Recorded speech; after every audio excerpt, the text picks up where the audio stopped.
உறவுகள் அனைவருக்கும் வணக்கம். லக்ஷ்மி சேனலினூடாக மற்றொரு சமையல் காணொளியில் உங்கள் அனைவரையும் சந்திப்பதில் மிக்க மகிழ்ச்சி. வாங்க வீடியோக்குள்ளே போவோம்.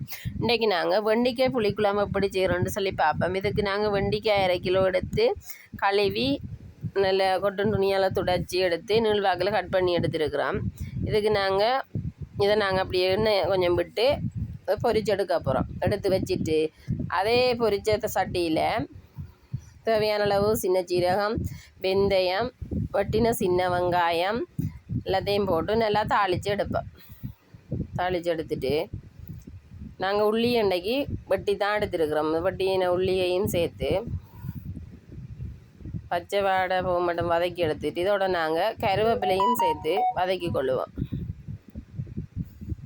வதக்கிட்டு நாங்கள் தக்காளி பழம் சேர்த்து கொள்ளலாம். என்னட்ட தக்காளி பழம் இன்றைக்கு இல்லாததால் நான் தக்காளி சோஸ் தான் இதில் சேர்த்துருக்குறேன். நீங்கள் தக்காளி பழம் இருந்தால் தக்காளி பழத்தையும் சேர்த்துக்கொள்ளலாம். சேர்த்து நல்லா வதக்கி எடுத்துட்டு நாங்கள் ஏற்கனவே வதக்கி எடுத்து வச்சுருக்கிற வெண்டிக்காயை இதில் போடுவோம். போட்டு வெண்டிக்காய் உடையாத மாதிரிக்கு நைஸாக நார்மலாக கிளறி விடணும். தாளிப்பெல்லாம் அதில் வர்ற மாதிரி நல்லா கிளறி விட்டுட்டு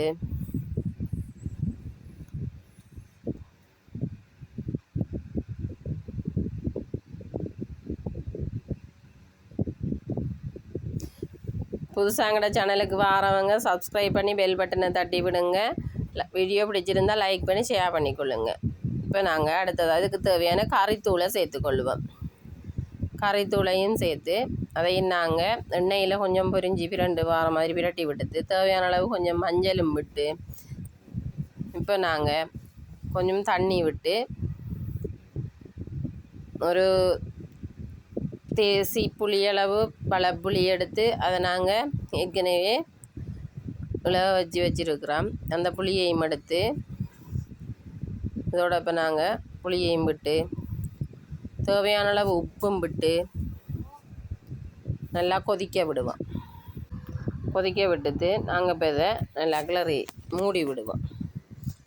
மூடி விட்டுட்டு நல்லா கொதி வந்து எண்ணெய் பிரிஞ்சு வர பருவத்துக்கு வந்த பிறகு இதுக்கு நாங்கள் சுவையை அதிகரிக்கிறதுக்காக நாட்டு சர்க்கரை இடித்து சேர்த்துக்கொள்கிறோம். கணக்கில் கொஞ்சம் நீங்கள் சர்க்கரையும் சேர்த்துக்கொள்ளலாம்.